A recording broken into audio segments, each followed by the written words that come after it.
Shooting ನಡೀತಾ ಇದ್ದರೆ ಅಲ್ಲಿ ಎಲ್ಲಿ ನಿಂತ್ಕೊಳ್ಳೋದು ಎಲ್ಲಿ ಕೂತ್ಕೊಳ್ಳೋದು ಇವೆಲ್ಲ ಗೊತ್ತೇ ಇರಲಿಲ್ಲ. ಸುಮ್ಮನೆ ಎಲ್ಲ ಒಂದು ಕಡೆ ನಿಂತಿದ್ರೆ ಅವನು ಪ್ರೊಡಕ್ಷನ್ನು ಹುಡುಗ ಅವನು ಸ್ಟವ್ ಇಟ್ಕೊಂಡು ಕಾಫಿ ಏನೋ ಮಾಡ್ತಾಯಿದ್ದ. ರೇ ಸ್ವಾಮಿ ಏನು ನಿಮಗೆ ಆ ಕಡೆ ಹೋಗಿ ಅನ್ನೋನು. ನೀವು ಯಾರೋ ಹಿಂಗೆ ಅಂತಾನಲ್ಲ ಅಂತ ಅಂದ್ಬಿಟ್ಟು, ಸರಿಯಪ್ಪ ಏನೋ ಫಸ್ಟ್ ಟೈಮ್ ಬಂದಿದ್ದೀನಿ, ಯಾರ ಹತ್ರ ಏನೇನು ಬಯಸ್ಕೋಬೇಕು ಗೊತ್ತಿಲ್ಲ, ಪುಕ ಅಂತಿದೆ ಅಂದರೆ. ನೋಡಿ ಚೇಸ್ ಮಾಡ್ಕೊಂಡು ಹೋಗ್ತಿರೋದು ಅದು ಇದು ಕತೆ ಹೇಳು. ಸೈಕಲ್ ಹೊಡ್ಕೊಂಡು ಹೋಗ್ತೀರಿ, ಬರ್ತಾನೆ, ಬೀಳ್ತೀರಿ, ಚೇಸ್ ಮಾಡ್ಕೊಂಡು ಹೋಗ್ಬೇಕು, ನೀವು ಓಡೋಗ್ಬೇಕು ನೀವು. ಸರಿ, ಕಾಶಿನಾಥ್ ಆ ಕಡೆಯಿಂದ ಓಡಿ ಬರ್ತಾಯಿದ್ದಾರೆ, ಈ ಕಡೆಯಿಂದ ಸೈಕಲ್ ಹೊಡೆದೆ, ಹೋಗಿದೆ, ಡಿಕ್ಕಿ ಹೊಡೆದೆ, ಬಿದ್ದು ನೆಗೆದು ಫೋಟೋ ನೋಡ್ತೀನಿ. ಯಾವ ಥರ ಇವನೇ ಅಂದ್ಬಿಟ್ಟು ಇವನೇ 10,000 ಅಂತ ಓಡಿದೆ. ಸೀನದು ಒಂದೇ ಟೇಕು ಒಂದೇ ಶಾಟಲ್ಲಿ ಆಗೋಯ್ತು.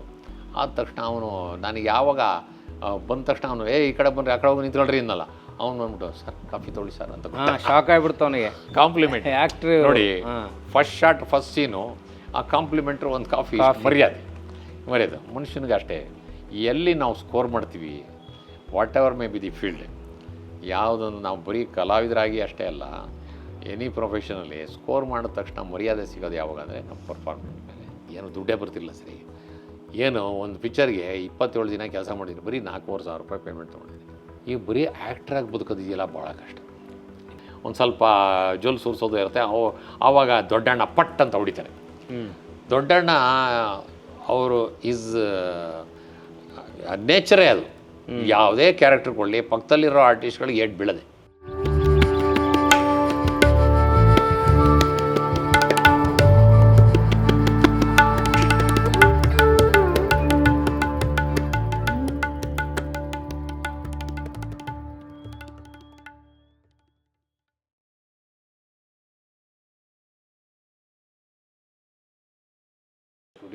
ಶೂಟಿಂಗ್ ನಡೀತಾ ಇದ್ದರೆ ಅಲ್ಲಿ ಎಲ್ಲಿ ನಿಂತ್ಕೊಳ್ಳೋದು ಎಲ್ಲಿ ಕೂತ್ಕೊಳ್ಳೋದು ಇವೆಲ್ಲ ಗೊತ್ತೇ ಇರಲಿಲ್ಲ.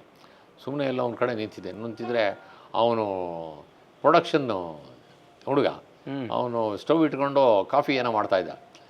ರೇ ಸ್ವಾಮಿ ಏನು ನಿಮಗೆ ಆ ಕಡೆ ಹೋಗಿ ಅನ್ನೋನು. ನೀವು ಯಾರೋ ಹಿಂಗೆ ಅಂತಾನಲ್ಲ ಅಂತ ಅಂದ್ಬಿಟ್ಟು, ಸರಿಯಪ್ಪ ಏನೋ ಫಸ್ಟ್ ಟೈಮ್ ಬಂದಿದ್ದೀನಿ, ಯಾರ ಹತ್ರ ಏನೇನು ಬಯಸ್ಕೋಬೇಕು ಗೊತ್ತಿಲ್ಲ, ಪುಕ ಅಂತಿದೆ ಅಂದರೆ. ಆಮೇಲೆ ಯಾರೇ ನೀವು ಬರ್ರಿ ಇಲ್ಲಿ, ನಿಮ್ಗೊಂದು ಇದು ಹಾಕ್ಕೊಳ್ರಿ ಇದು ಅಂದರು. ಪ್ಯಾಟಿ ಶರ್ಟ್ ಹಾಕ್ಕೊಳ್ರಿ ಇದು. ನಾನು ಏನದು ಪೊಲೀಸ್ದು ಹಾಕ್ಕೊಳ್ರಿ ಅದು ಪ್ಯಾಂಟ್ ಹಿಂಗೆ ಹಾಕ್ಕೊಂಡ್ರೆ ಅದು ಹಿಂಗೆ ಹಾಕ್ಕೊಳಕ್ಕೆ ಆಗ್ತಾಯಿಲ್ಲ, ಲೂಸು. ಅವನು ಬಿಚ್ಕೊಡ್ರಿ ಅಂತಂದು ಅವನು ಹಿಂದ್ಗಡೆಯಿಂದ ಹೊಲಿಯಕ್ಕೆ ಶುರು ಮಾಡ್ದ. ಹೊಲ್ದ ಎಲ್ಲೆಲ್ಲೋಗಿ ಪಿನ್ ಹಾಕ್ಬಿಟ್ಟು ನಿಲ್ಲಿಸ್ದ. ಆಮೇಲೆ PH ವಿಶ್ವನಾಥ್ ಬಂದರು. ಯಾರು ರೀ ಅವರು ಕಾಮಿಡಿ ಕ್ಯಾರೆಕ್ಟರ್ ಮಾಡೋರು? ಸುರೇಶ್ ಅಂತ ಸರ್. ಹೌದಾ, ಯಾರು ಅಲ್ಲಿ ನಿಂತಿರಲ್ಲ ಅವರು ಏನು ಒಳ್ಳೆ ಅಷ್ಟು ಸೀರಿಯಸ್ ಆಗಿದ್ದಾರೆ, ಕಾಮಿಡಿ ಮಾಡ್ತಾರೆ ರೀ ಅವರು ನೋಡೋದು. ಆಮೇಲೆ ಕರೀರಿ ನಿಂತ್ಕೊಳ್ಳಿ. ಅಲ್ರಿ ಅವನು ವಾಚ್ಮನ್ದೇ ಡ್ರೆಸ್ಸು ಅಷ್ಟು ಚೆನ್ನಾಗಿದೆ, ಇವ್ನು ನೋಡ್ರಿ ಎಲ್ಲೆಲ್ಲ ಹೊಲಿಗೆ ಹಾಕಿದ್ಯಲ್ಲಪ್ಪ ನೀನು, ಬೇರೆದು ಹಾಕಿದ್ದು ಅಂದ್ಬಿಟ್ಟು ಚೇಂಜ್ ಮಾಡಿಸ್ಬಿಟ್ಟು ನಿಲ್ಲಿಸಿದ್ರು. ಆಮೇಲೆ ಏನು ಮಾತಾಡಲ್ಲ, ಬನ್ನಿ ಇವರೇ ಬನ್ನಿ. ನೋಡಿ ಇವ್ರು ಚೇಸ್ ಮಾಡ್ಕೊಂಡು ಹೋಗ್ತಿರೋದು ಅದು ಇದು ಕತೆ ಹೇಳೋದು. ಸೈಕಲ್ ಹೊಡ್ಕೊಂಡು ಹೋಗ್ತೀರಿ, ಬರ್ತಾನೆ, ಬೀಳ್ತೀರಿ, ಚೇಸ್ ಮಾಡ್ಕೊಂಡು ಹೋಗ್ಬೇಕು, ನೀವು ಓಡೋಗ್ಬೇಕು ನೀವು. ಸರಿ, ಕಾಶಿನಾಥ್ ಆ ಕಡೆಯಿಂದ ಓಡಿ ಬರ್ತಾಯಿದ್ದಾರೆ, ಈ ಕಡೆಯಿಂದ ಸೈಕಲ್ ಹೊಡೆದೆ, ಹೋಗಿದೆ, ಡಿಕ್ಕಿ ಹೊಡೆದೆ, ಬಿದ್ದು ನೆಗೆದು ಫೋಟೋ ನೋಡ್ತೀನಿ. ಯಾವ ಥರ ಇವನೇ ಅಂದ್ಬಿಟ್ಟು ಇವನೇ 10,000 ಅಂತ ಓಡಿದೆ. ಸೀನದು ಒಂದೇ ಟೇಕು ಒಂದೇ ಶಾಟಲ್ಲಿ ಆಗೋಯ್ತು. ಆದ ತಕ್ಷಣ ಅವನು ನನಗೆ ಯಾವಾಗ ಬಂದ ತಕ್ಷಣ ಅವನು ಈ ಕಡೆ ಬಂದರೆ ಆ ಕಡೆ ಹೋಗಿ ನಿಂತ್ಕೊಳ್ರಿ ಇನ್ನಲ್ಲ, ಅವ್ನು ಬಂದ್ಬಿಟ್ಟು ಸರ್ ಕಾಫಿ ತೊಗೊಳ್ಳಿ ಸರ್ ಅಂತ ಶಾಕ್ ಆಗಿಬಿಡ್ತು ಅವನಿಗೆ. ಕಾಂಪ್ಲಿಮೆಂಟ್ ಆ್ಯಕ್ಟ್ರ್ ನೋಡಿ, ಫಸ್ಟ್ ಸೀನು ಆ ಕಾಂಪ್ಲಿಮೆಂಟ್ರು ಒಂದು ಕಾಫಿ ಮರ್ಯಾದೆ ಮನುಷ್ಯನಿಗೆ ಅಷ್ಟೇ. ಎಲ್ಲಿ ನಾವು ಸ್ಕೋರ್ ಮಾಡ್ತೀವಿ, what ever may be the field, ಯಾವುದೊಂದು ನಾವು ಬರೀ ಕಲಾವಿದರಾಗಿ ಅಷ್ಟೇ ಅಲ್ಲ, ಎನಿ ಪ್ರೊಫೆಷನಲ್ಲಿ ಸ್ಕೋರ್ ಮಾಡಿದ ತಕ್ಷಣ ಮರ್ಯಾದೆ ಸಿಗೋದು ಯಾವಾಗ ಅಂದರೆ ನಮ್ಮ ಪರ್ಫಾರ್ಮೆನ್ಸ್ ಮೇಲೆ. ಫಸ್ಟ್ ಕಾಮಿಡಿ ಸೀನ್ ಮಾಡಿದ್ವಿ. ಬೇಸಿಕಲಿ ನಿಮಗೆ ಸೀರಿಯಸ್ನೆಸ್ ಇತ್ತು, DRDOದಲ್ಲಿದ್ದಿರಿ, ನಾಟಕಗಳು ಮಾಡ್ಕೊಂಡು ಬಂದಿದ್ರಿ. ಕಾಮಿಡಿ ಕ್ಯಾರೆಕ್ಟರ್ ಅಂತ ಡಿಸೈಡ್ ಮಾಡಿದವ್ರು ಯಾರು? ಅವರು ನಮ್ಮ ಫೀಚರ್ಸ್ ನೋಡಿ, ಫಿಸಿಕಲ್ ಫೀಚರ್ಸ್ ನೋಡಿ ಕಾಮಿಡಿ ಮಾಡ್ತಾರೆ ಅಂತ ಇಟ್ಕೊಂಡ್ರು. ಯಾರು? ಡೈರೆಕ್ಟ್ರು. ಮತ್ತು ನಾನು ಇಂಟ್ರೊಡ್ಯೂಸ್ ಮಾಡಿದ್ರು ನಾಗೇಂದ್ರ ಶಾ. ಅದು ಆ ಥರನೇ ಆಗಿದೆ. ಆದರೆ ನಾಗೇಂದ್ರ ಶಾದು ನಿಮ್ಮದು ರಿಸೆಂಬ್ಲೆನ್ಸ್ ಸ್ವಲ್ಪ ಹೆಚ್ಚು ಕಮ್ಮಿ ಒಂದೇ ಥರನೇ ಇತ್ತಲ್ಲ? ಒಂದು ಸ್ವಲ್ಪ ಇತ್ತು, ಹಾಂ. ಬಟ್ ಒಂದು ಶೇಪು ಸೈಜು ಎಲ್ಲ ಬೇರೆ ಬೇರೆ. ಅವರು ಒಳ್ಳೆ ಆ್ಯಕ್ಟ್ರು. ಆಮೇಲೆ ಸುರೇಶ್ ಹಾನಗಳ್ಳಿ ಅಂತ ಡೈರೆಕ್ಟ್ ಇದ್ರಲ್ಲ, ಅವಾಗೊಂದು ಪ್ರಯೋಗರಂಗ ಅಂತ ನಾಗರಾಜ್ ಮೂರ್ತಿ ಕಾಲೇಜ್ ಬಿಟ್ಟ ಮೇಲೆ ನನಗೆ ಕಲಾಕ್ಷೇತ್ರದಲ್ಲಿ ಸಿಕ್ಕಿದ್ರು ತುಂಬ ವರ್ಷಗಳು. ಅವನು ಸಿಕ್ಕಂಥ ಕತ್ಲೆಯಲ್ಲಿ ಬಿ ವಿ ರಾಜಾರಾಮು, ನಾಗರಾಜ್ ಮೂರ್ತಿ ಇವರೆಲ್ಲ ಇದ್ದಾರೆ, ಶೀಲ್ಡ್ಗಳೆಲ್ಲ ಜೋಡಿಸ್ತಾಯಿದ್ರು ಕಲಾಕ್ಷೇತ್ರದೊಳಗೆ. ಸೀದಾ ಹೌದು ಏನೋ ನಡೀತಾ ಇದೆ ಅಂತ ಕತ್ಲಲ್ಲಿ ನೋಡಿದ್ರೆ ಯಾರಿದು ಯಾವ ಮೂಗುದ ಇದೆಯಲ್ಲ ಏನೋ, ಸುರೇಶ, ರಾಜ್ಕುಮಾರ್ ಅಂತ ಕರೆಯೋರು ಕಾಲೇಜಲ್ಲಿ. ಸರಿ ನೋಡ್ಬಿಟ್ಟು ಏನೋ ಬದುಕಿದ್ಯೇನೋ ಸತ್ತೋಗ್ಬಿಟ್ಟಿದ್ಯಾ ಅಂತ ತಿಳ್ಕೊಂಡಿದ್ದಾನೋ ಅಂತ ಅಂದ ನಾಗರಾಜ್ ಮೂರ್ತಿ. ಹಿಂಗೆ ಕೇಳ್ತೀಯಲ್ಲಿ ಅಂತಂದೆ. ನೋಡೋ ನನ್ನ ಜೊತೆ ಇರು, ಇವತ್ತಿರಬೇಕು ಜೊತೆಲಿ, ಗೊತ್ತಾಯಿತು, ಒಳ್ಳೆ ಕಾರ್ಯಕ್ರಮ ಇದೆ, ಇಂಟರ್ ಕಾಲೇಜ್ ಡ್ರಾಮಾ ಕಾಂಪಿಟೇಷನು ನಾವು ಮಾಡಿದ್ವಲ್ಲ. ನಾನು ಉಲ್ಲಾಳ್ ಶೆಡ್ಡಲ್ಲಿ ಇವನೇ ನಾಟಕ ಡೈರೆಕ್ಟ್ ಮಾಡಿದ್ದ, ಧನ್ವಂತರಿ ಚಿಕಿತ್ಸೆ ಅನ್ನೋ ನಾಟಕದಲ್ಲಿ ಪಾತ್ರ ಮಾಡಿದ್ದೆ, ಇವನೇ ಡೈರೆಕ್ಟ್ರು. ಕಾಲೇಜಿಂದ ಎಂಟ್ರಿ ತೊಗೊಂಡಿದ್ದೆ, ಅದು ಪಾತ್ರ ಮಾಡಿದ್ದೆ ನಾನು. ಕಾಲೇಜ್ ಕಾಂಪಿಟೇಷನ್ಸಲ್ಲಿ ಎಂಟ್ರಿ ಆಗಿದೆ. ಅಲ್ಲಿ ನೋಡಿದ್ರೆ ಕಾಲೇಜ್ ಕಂಪ್ಲೀಟಾಗಿ ಕೆಲಸಕ್ಕೆ ಸೇರಿ 3 ವರ್ಷ ಆದಮೇಲೆ ಕಲಾಕ್ಷೇತ್ರಕ್ಕೆ ಹಿಂಗೆ ಬಂದೆ. ಇವನು ಸಿಕ್ಬಿಟ್ಟ. ಏನೋ ಸದ್ಯ ಎಷ್ಟು ವರ್ಷ ಆಗಿತ್ತು ನೋಡಿ ನಾ, ಎಂಥ ಕೆಲಸ ಆಗೋಯ್ತು ನೀನು. ಅಷ್ಟೇ ನಾನು ಅಂದ್ಕೊಂಡೆ, ನಿನಗೆ ಆಸ್ತಮಾ ಇತ್ತಲ್ಲಪ್ಪ, ಅದಕ್ಕೆ ಸತ್ತೋಗ್ಬಿಟ್ಟಿದ್ಯಾ ಅಂದ್ಕೊಂಡೆ, ಉಸಿರಾಟ ಕಷ್ಟ ಅಲ್ಲೋ ನಿನಗೆ ಅಂತ. ಸರಿ, ಆಮೇಲೆ ಅವತ್ತಿಂದ ಅಲ್ಲಿ ಕಲಾಕ್ಷೇತ್ರಕ್ಕೆ ಹೋಗಕ್ಕೆ ಶುರು. ಒಬ್ಬ ಗೆಳೆಯ ಸಿಗ್ತಾ ಕಲಾಕ್ಷೇತ್ರದಲ್ಲಿ. ನನಗೆ ಕಾಲ ಕಳಿಯೋಕೆ ಒಬ್ಬ ಗೆಳೆಯರು ಸಿಕ್ಬಿಟ್ರೆ ನಾವು ಎಲ್ಲಿಂದ್ರೆ ಅಲ್ಲಿ ಕಾಲ ಕಳೆದ್ಬಿಡ್ತೀವಿ. ಅದೇನು ಬೀದಿ ಆಗ್ಬೋದು, ಇಲ್ಲ ಇನ್ಯಾವುದೋ. ಅಷ್ಟು ಚೆನ್ನಾಗಿರೋ ಹುದ್ದೆ ಸಿಕ್ಕರು ಒಳಗಿರೋ ಕಲಾತ್ಮಕತೆ, ಸಿಂಪ್ಲಿಸಿಟಿ ಹೋಗಲಿಲ್ಲಲ್ಲ ಸರ್. ಏನೇ ಆಗಲಿ ಮನುಷ್ಯ ಮೂಲಭೂತವಾಗಿ ಹುಟ್ಟಿದ್ದು ಲಕ್ಷಣಗಳಿರ್ತಾವಲ್ಲ, ಅದು ಇದ್ದೇ ಇರುತ್ತೆ, ಅದು ಹೋಗೋದೇ ಇಲ್ಲ, ಇರ್ರೆಸ್ಪೆಕ್ಟಿವ್ ಆಫ್ ಕ್ಯಾಡರ್. ಯಾಕಂದ್ರೆ ಉಳಿದ ಕಲಾವಿದರಿಗೆ ಪಾಪ ನಿಮ್ಮಾಗೆ ಭದ್ರತೆ ಇರೋ ಜಾಬ್ ಸಿಗಲಿಲ್ಲ. ಇಲ್ಲ ಸರ್, ಕಲೆನೇ ಪಾಪ ಅವ್ರಿಗೆ ಅನಿವಾರ್ಯ ಇತ್ತು, ನಿಮ್ಗೆ ಹಂಗೆ ಇರಲಿಲ್ಲ. You had a very good job. ನನಗೇನು ಗೊತ್ತು, ನಾನು ಇಷ್ಟು ಸಿನಿಮಾ ಮಾಡ್ತೀನಿ, ಇಷ್ಟು ಜನ ಗುರುತಿಸುವಂಥ ನಟ ಆಗ್ತೀನಿ ಅಂತ ನನಗೆ ಗೊತ್ತೇ ಇರಲಿಲ್ಲ. ಅವಾಗ ಗೊತ್ತಿರಲಿಲ್ಲ. ಒಂದು 2-3 ಪಿಕ್ಚರ್ ಮಾಡಿದೆ. ಆಮೇಲೆ ಮತ್ತಿರ್ಗ ನಾಟಕಕ್ಕೆ ಹಾಕೊಂಬಿಟ್ರು. ನಾಟಕಕ್ಕೆ ಹಾಕ್ಕೊಂಡು ಸುರೇಶ್ ಹಾನಗಳ್ಳಿಯವರು ಮಂಟೇಸ್ವಾಮಿ ಕಥಾ ಪ್ರಸಂಗ ಅಂತ ಮಾಡುವಾಗ 1 ತಿಂಗಳು ರಿಹರ್ಸಲ್ ಮಾಡಿಸಿದ್ರೆ, ರೀಡಿಂಗು ಅದು ಇದು ಅಂತ ಕ್ಯಾಸ್ಟಿಂಗ್ ಮಾಡ್ತಾಯಿದ್ದಾರೆ. ಎಲ್ಲರೂ ಕ್ಯಾಸ್ಟಿಂಗ್ ಮಾಡ್ತಾರೆ, ನನ್ನನ್ನು ಮಾಡ್ತಾಯಿಲ್ಲ. ನನಗೆ ಒಳಗೆ ಬಂದ್ಬಿಡ್ತು. 1 ತಿಂಗಳು ಯಾಕೆ ನಾನು ನೆಗ್ಲೆಕ್ಟ್ ಮಾಡ್ತಾರೆ ಆಯಿತಾ. ಆಮೇಲೆ ಒಂದು ಸರಿ ಹಿಂಗೆ ಮಲಗಿಸಿದ್ರಿ ಹಿಂಗೆ ಯಾವುದೋ ಅಂದರೆ ನೋಡ್ಬಿಟ್ಟು, ಇದು ಯಾವ ಶೇಪ್ ಇದು, ಯಾವನು ನಾಟಕ ಮಾಡ್ತಾರೆ ಇವಾಗ, ಯಾವನ ಕ್ಯಾರೆಕ್ಟರ್ ಕೊಡೋಕ್ಕಾಗುತ್ತಾ, ಶೇಪ್ ನೋಡೋಲ್ಲಿ ವಕ್ರವಾಗಿದೆ ಇದು ಬಾಡಿ, ಇದು ನಾಟಕ ಮಾಡೋಕ್ಕೆ ಲಾಯಕ್ಕಿದ್ದೀರಿ ನೀವು, ಹಾಗೆ ಹೀಗೆ ಅಂತೆಲ್ಲ ಬೈಯೋರು. ನನಗೆ ಅವತ್ತು ಒಳಗೆ ಬಂದ್ಬಿಡ್ತು. ಆಫೀಸಲ್ಲಿ ಫೋನ್ ಮಾಡಿದೆ, ದಯವಿಟ್ಟು ನಾಳೆಯಿಂದ ಬರೋಲ್ಲ ನಾನು, ಅವ್ರು ಹಂಗೆ ಬೈದ್ಬಿಟ್ರು, ವಕ್ರವಾಗಿದೆಯಾ ಅಂತ ಅಂದ್ಬಿಟ್ಟು. ಆ ಮೂಗು ನೋಡ್ರಿ, ಆ ತಲೆ ನೋಡ್ರಿ, ಹಿಂಗೆಲ್ಲ ಹಿಂಗೆ ಒಂಥರ ಕಾರ್ಟೂನ್ ಥರ ಇದ್ದಾನೆ ಮನುಷ್ಯ, ಇವನಿಗೇನು ಕ್ಯಾರೆಕ್ಟರ್ ಕೊಡ್ತಾರೆ ರೀ ಅಂದ್ಬಿಟ್ಟು. ನೆಕ್ಸ್ಟ್ ಡೇ ನಾನು ಬೇಜಾರಿನಲ್ಲಿ ಹೊತ್ತು ಇದು ಮಾಡಿದಾಗ ಅಂದ್ಬಿಡಿ ಬನ್ನಿ ನೀವು ಅಂದ್ಬಿಟ್ಟು ಇಮ್ಮಿಡಿಯೇಟಾಗಿ ಅವಾಗ ಕ್ಯಾರೆಕ್ಟರ್ ಕೊಟ್ಟು ಮಂಟೇಸ್ವಾಮಿ ಕಥಾ. ಆ ಕ್ಯಾರೆಕ್ಟರ್ ಕೊಟ್ಟಿದ್ದು ಸೂಪರ್ ಹಿಟ್ ಆಗೋಯ್ತು ಮಂಟೇಸ್ವಾಮಿ ಕಥಾ ಪ್ರಸಂಗದಲ್ಲಿ. ಏನು ಕ್ಯಾರೆಕ್ಟರ್ ಕೊಟ್ಟರು ಅದರಲ್ಲೂ? ಶ್ರೀನಿವಾಸ್ ಮೇಷ್ಟ್ರು ಬರ್ತಾರೆ, ಒಂದು ಇದೆತ್ಕೊಂಡ್ಬರ್ತೀವಿ, ಅವನನ್ನು ಹೊತ್ಕೊಂಡು ಬರ್ತೀವಿ ಪಲ್ಲಕ್ಕಿ ಮುಂದೆ ನಾನು ಬಂದು ಒಂದು ಡೈಲಾಗ್ ಇದೆ, ಭಾಳ ಚೆನ್ನಾಗಿದೆ ಅದು. ಆಮೇಲೆ ಅದ್ರ ಜೊತೆಗೆ 3-4 ಪಾತ್ರ ಕೊಟ್ಟರು. ಅದರಲ್ಲಿ ಮುದುಕಂದೊಂದು ಪಾತ್ರ ಕೊಟ್ಟರು, ಅದೊಂದು ಪಾತ್ರ ಕೊಟ್ಟರು. ಆ ಥರದ್ದು ಎಲ್ಲ ಡೈಲಾಗ್ ತುಂಬ ವರ್ಷಗಳಾಯಿತು. ಅದು ನಾಟಕ ನಿಂತೋಗಿ 7 ವರ್ಷ ಆಗುತ್ತೆ. ಎಷ್ಟನೇ ಇಸ್ವಿ ಅದು? 87ನೇ ಇಸ್ವಿ. 87ನೇ ಇಸ್ವಿ. ಅಲ್ಲಿಂದ ವಿಶ್ವನಾಥ್ ಸಿನಿಮಾದಲ್ಲಿ ಮಾಡಿದ್ದೆ ಅವಾಗ 80. ಅದು 88 90. ಈ ರಂಗಭೂಮಿ ಚಟುವಟಿಕೆ ಶುರು ಆದಮೇಲೆ ಇವರೆಲ್ಲ ಭೇಟಿ ಆದ್ರಲ್ಲ. ಗ್ರಾಮಾಯಣ ಅಂತ ಒಂದು ಗ್ರಾಮ ಸಮಾಜ ಅಂತ ಒಂದು ಥಿಯೇಟರ್ ಫೆಸ್ಟಿವಲ್ ಆಯಿತು. CGK ಯಂಗ್ ಡೈರೆಕ್ಟರ್ಸ್ ಫೆಸ್ಟಿವಲ್ ಅಂತ ಮಾಡಿದ್ರು.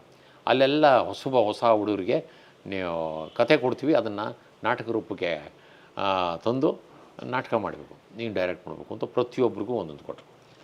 ಒಬ್ಬ ಸಾವಂತ್ ಅನ್ನೋರಿಗೆ ಒಬ್ಬರು ಕೊಟ್ಟರು, ಆಮೇಲೆ ನಾಗರಾಜ ಮೂರ್ತಿ ಕೊಟ್ಟರು, BV ರಾಜಾರಾಮ್ ಕೊಟ್ಟರು, ಆಮೇಲೆ ಶ್ರೀಕಂಠಯ್ಯ ಅಂತ ಅವ್ರಿಗೊಬ್ಬರು ಕೊಟ್ಟರು, ಮೈನಾ ಚಂದ್ರಶೇಖರ್ ಕೊಟ್ಟರು. ಒಬ್ಬೊಬ್ಬರು ಒಂದೊಂದು ನಾಟಕ ಮಾಡೋದು. ಒಂದೊಂದು ನಾಟಕನೂ ಭಾಳ ವಿಚಿತ್ರವಾಗಿತ್ತು, ಅದ್ಭುತವಾಗಿತ್ತು. ಅದರ ಜನ ತುಂಬಿ ತುಳುಕ್ತು ಕಲಾಕ್ಷೇತ್ರ. ಅದರಲ್ಲಿ ಮೌನಿನಲ್ಲಿ ಪಾತ್ರ ಮಾಡಿದ್ದೆ, ಊನಾದಲ್ಲಿ ಪಾತ್ರ ಮಾಡಿದ್ದೆ, ಆಮೇಲೆ ಇವೆರಡರ ನಾಟಕದಲ್ಲಿ ಪಾತ್ರ ಮಾಡಿದ್ದೆ. ಫಸ್ಟ್ ಹೋಗಿ ಸುಮ್ಮನೆ ಕೂತ್ಕೊಂಡು ನೋಡೋದು, ಇವ್ರು ರಿಹರ್ಸಲ್ ಮಾಡೋದು, ಆಮೇಲೆ ಸೇರಿಸ್ಕೊಳ್ಳೋರು ನಾಟಕಕ್ಕೆ. ಸಿಗಿಸ್ಕೊಂಡು ಪಾತ್ರ ಮಾಡಿದೆ. ಅದಾದಮೇಲೆ ಮಂಟೇಸ್ವಾಮಿ ಕಥಾಪ್ರಸಂಗ, ಪ್ರೇತದ್ವೀಪ, ಅದಾದಮೇಲೆ ಬ್ರಹ್ಮಚಾರಿ ಶರಣಾದ, ಆಮೇಲೆ ಸಂತೆಯಲ್ಲಿ ನಿಂತ ಕಬೀರ, ಈ ಥರ ಸಾಲಾಗಿ ನಾಟಕಗಳು ಮಾಡ್ತಾ ಸುಮಾರು ಡೈರೆಕ್ಟರ್ಗಳು ಪರಿಚಯ ಆಯಿತು. ಕೃಷ್ಣಮೂರ್ತಿ ಕವತಾರಿಂದ ಹಿಡಿದು, ವಾಲ್ಟರ್ ಡಿಸೋಜಾಯಿಂದ ಹಿಡಿದು, ಶ್ರೀನಿವಾಸ ಪ್ರಭುವಿಂದ ಹಿಡಿದು, ಸುರೇಶ್ ಅನಗಳ್ಳಿಯಿಂದ ಹಿಡಿದು ಎಲ್ಲ ಪರಿಚಯ ಆಯಿತು. ಎಲ್ಲ ಪರಿಚಯ ಆದರೆ ಸುಮಾರು ವರ್ಷಗಳಾಯಿತು. ಈ ನಮ್ಮ ನಾಗರಾಜ ಮೂರ್ತಿ ಅವ್ರದ್ದು ಇಡೀ ಕರ್ನಾಟಕದಲ್ಲಿ ಶರಣರು ಎಲ್ಲೆಲ್ಲಿದ್ದಾರೋ, ಆ ಮಠಗಳೆಲ್ಲೆಲ್ಲಿದೆಯೋ ಎಲ್ಲ ಕಡೆನೂ ಮಂಟೇಸ್ವಾಮಿ ನಾಟಕ ಮಾಡಿಸೋದು, ಬೇರೆ ಬೇರೆ ನಾಟಕ ಮಾಡಿಸೋರು. ಆಮೇಲೆ ಬೇರೆ ಬೇರೆ ಸ್ಟೇಟ್ಗಳಲ್ಲಿ, ರಾಜಧಾನಿಗಳಲ್ಲೆಲ್ಲ ನಾಟಕ ಮಾಡಿದ್ವಿ. ಅಲ್ಲೆಲ್ಲ ಹಗಲು ರಾತ್ರಿ ಸುತ್ತಿದ್ವಿ.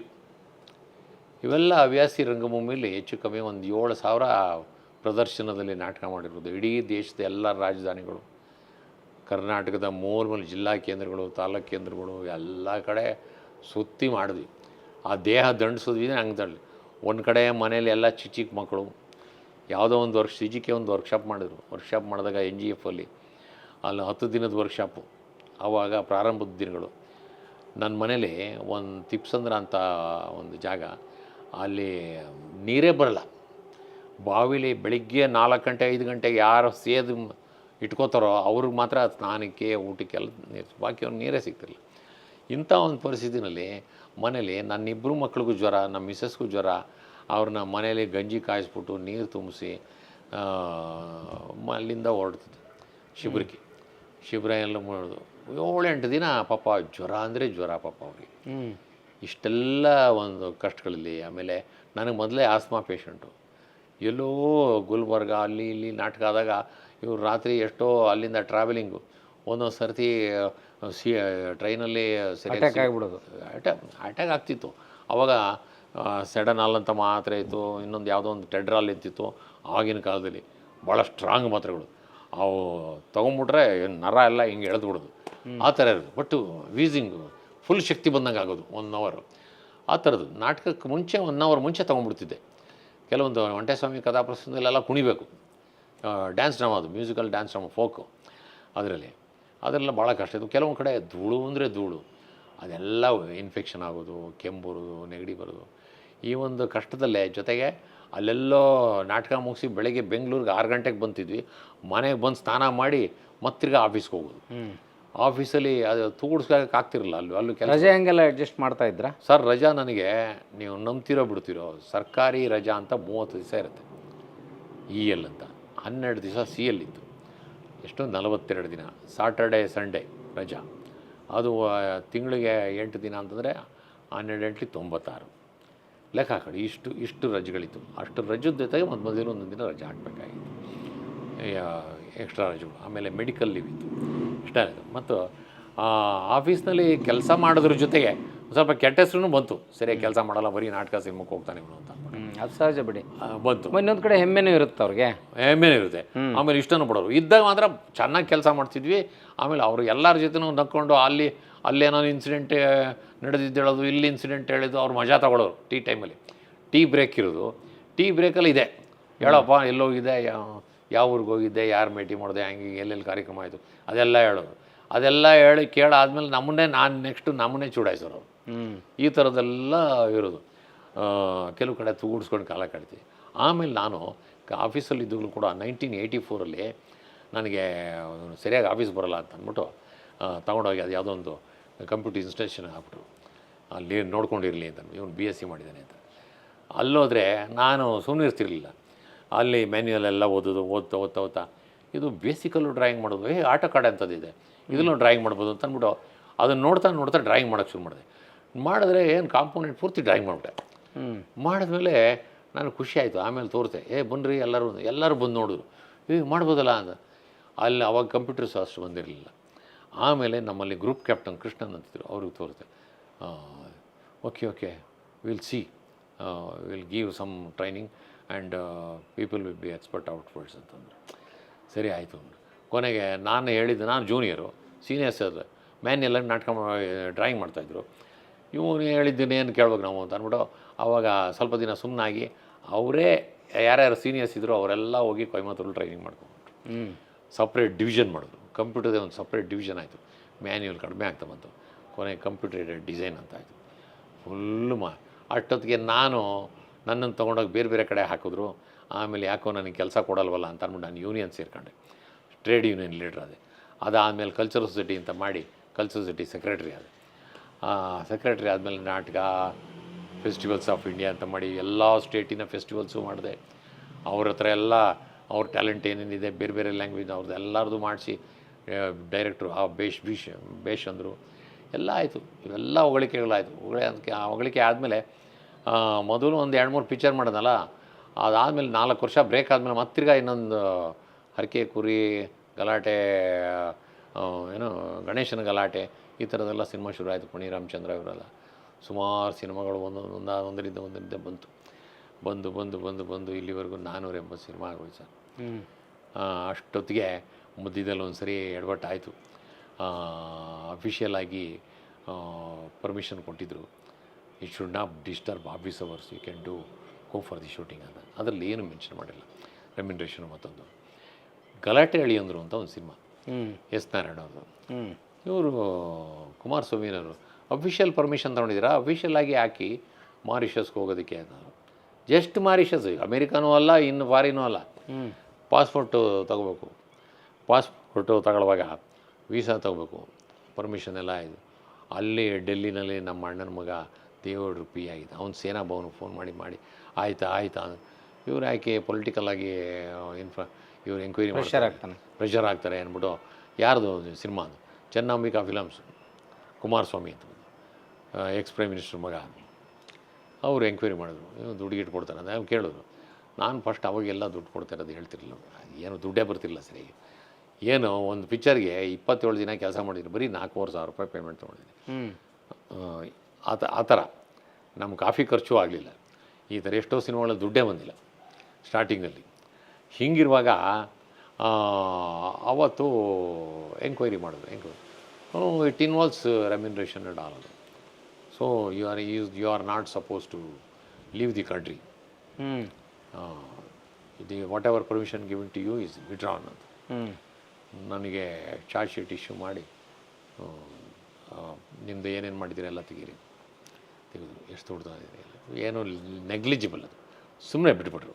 ಆಮೇಲೆ ನಮ್ಮ ಮ್ಯಾನೇಜ್ಮೆಂಟ್ನವರು ನನಗೆ ಭಾಳ ಸಪೋರ್ಟ್, ಯಾಕೆಂದರೆ ನನ್ನ ಟ್ಯಾಲೆಂಟ್ ಎಲ್ಲ ನೋಡಿದರು. ಅವರು ಭಾಳ ಪ್ರೀತಿ. ಅವಳು ತುಂಬ ಬೇಜಾರಾಗ್ಬಿಟ್ಟು ಸ್ವಲ್ಪ ದಿನ ತಡ್ಕೊಂಡಿದ್ದು. ಆದಮೇಲೆ ಒಂದು 3 ತಿಂಗಳಾದಮೇಲೆ ಇನ್ನೊಂದು ಪರ್ಮಿಷನ್ ಬಂತು. Here afterwards you have to submit the script, get it approved by the Delhi headquarter. ಆಮೇಲೆ ಕೆಲವು ಸ್ಕ್ರಿಪ್ಟ್ ಕೊಟ್ಟೆ, ಅದು ಅಪ್ರೂವಲ್ ಬರಲೂ ಇಲ್ಲ, ಏನೂ ಆಗಲಿಲ್ಲ. ಅಷ್ಟೊತ್ತಿಗಾಗಲೇ ಪಿಕ್ಚರೇ ಮುಗಿದೋಗಿತ್ತು. ಹಿಂಗಾಗಿ ಕೊನೆಗೆ ಹಿಂಗೋ ಎಂಕರೇಜ್ ಮಾಡ್ಕೊಂಡು ಬಂದರು. ಆಮೇಲೆ ತುಂಬ ಎಂಕರೇಜ್ ಮಾಡೋಕ್ಕೆ ಶುರು ಮಾಡಿದ್ರು. ನನ್ನ ನಾಟಕಗಳು ಅವು ಎಲ್ಲ ನೋಡಿ, ಕಾರ್ಯಕ್ರಮಗಳೆಲ್ಲ ನೋಡಿ ಭಾಳ ಎಂಕರೇಜ್ ಮಾಡಿದ್ವಿ.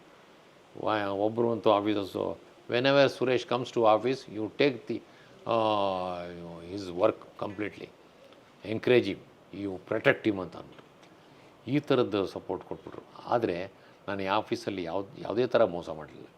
ಭಾಳ ಪ್ರಾಮಾಣಿಕವಾಗಿದ್ದೆ. ನಾನು ಲೀವ್ ಆಗ್ತಿದ್ದೆ, ಸಂಬಳ ಕಟ್ಟಾಗ್ತಿತ್ತು. ಆಮೇಲೆ ಏನು ರೆಮ್ಯುನರೇಷನ್ ಬರ್ತಿತ್ತು ಅದು TDS ಕಟ್ಟಾಗ್ತಿತ್ತು.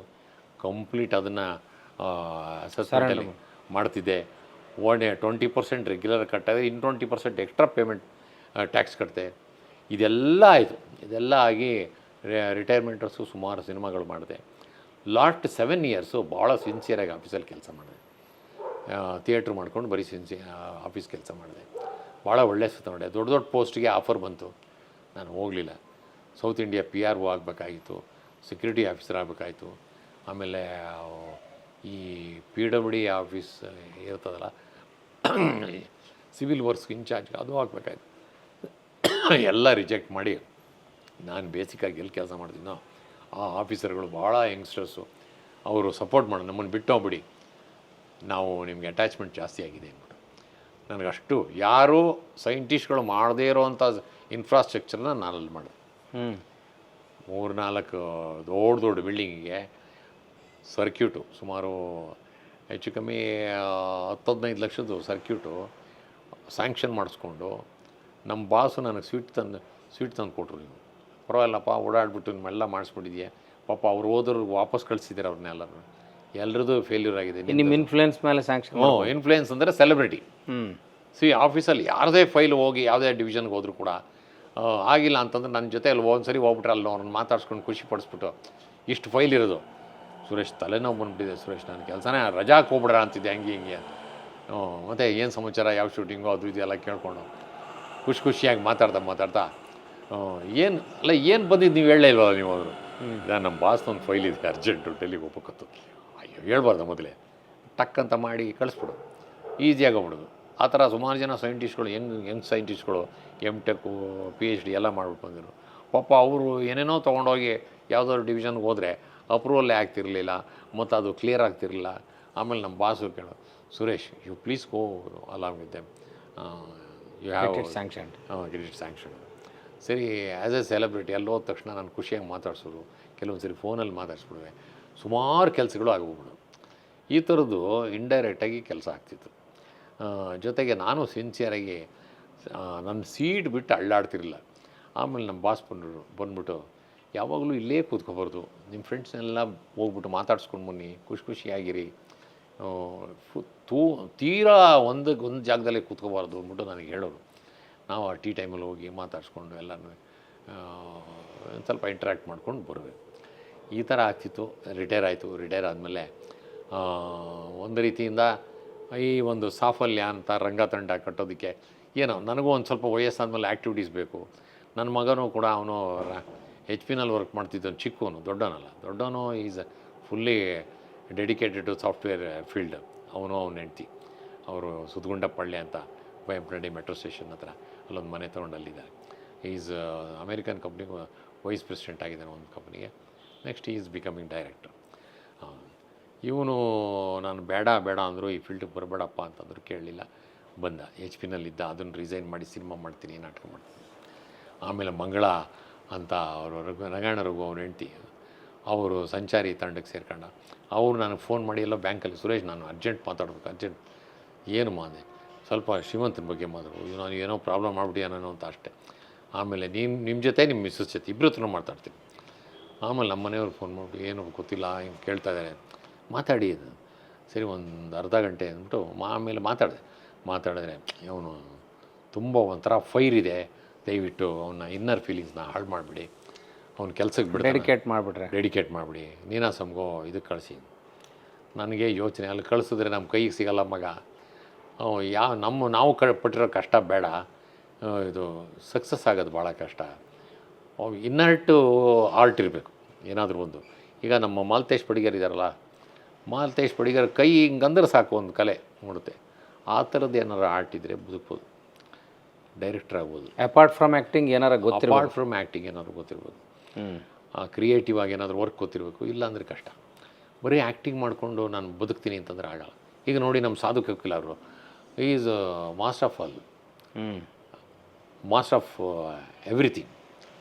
ಅವನು ಆ್ಯಕ್ಟಿಂಗೂ ಮಾಡ್ತಾರೆ, ಮ್ಯೂಸಿಕ್ಕೂ ಮಾಡ್ತಾರೆ, ಆರ್ಗನೈಸಿಂಗೂ ಮಾಡ್ತಾರೆ. ಮಡ್ರಾಸಿಂದ ಮ್ಯೂಸಿಷಿಯನ್ಸ್ ಕರೆಸ್ತಾರೆ, ಅಣ್ಣ ತಮ್ಮದಿರು ಇಡೀ ಫ್ಯಾಮಿಲಿ ಮ್ಯೂಸಿಷಿಯನ್ಸ್, ಅಣ್ಣ ತಮ್ಮ ತಂಗಿ ಎಲ್ಲರೂ ಮ್ಯೂಸಿಷಿಯನ್ಸ್. ಹೀಗಾಗಿ ಅವರು ಹೇಗಾದರೂ ಬದುಕ್ತಾರೆ.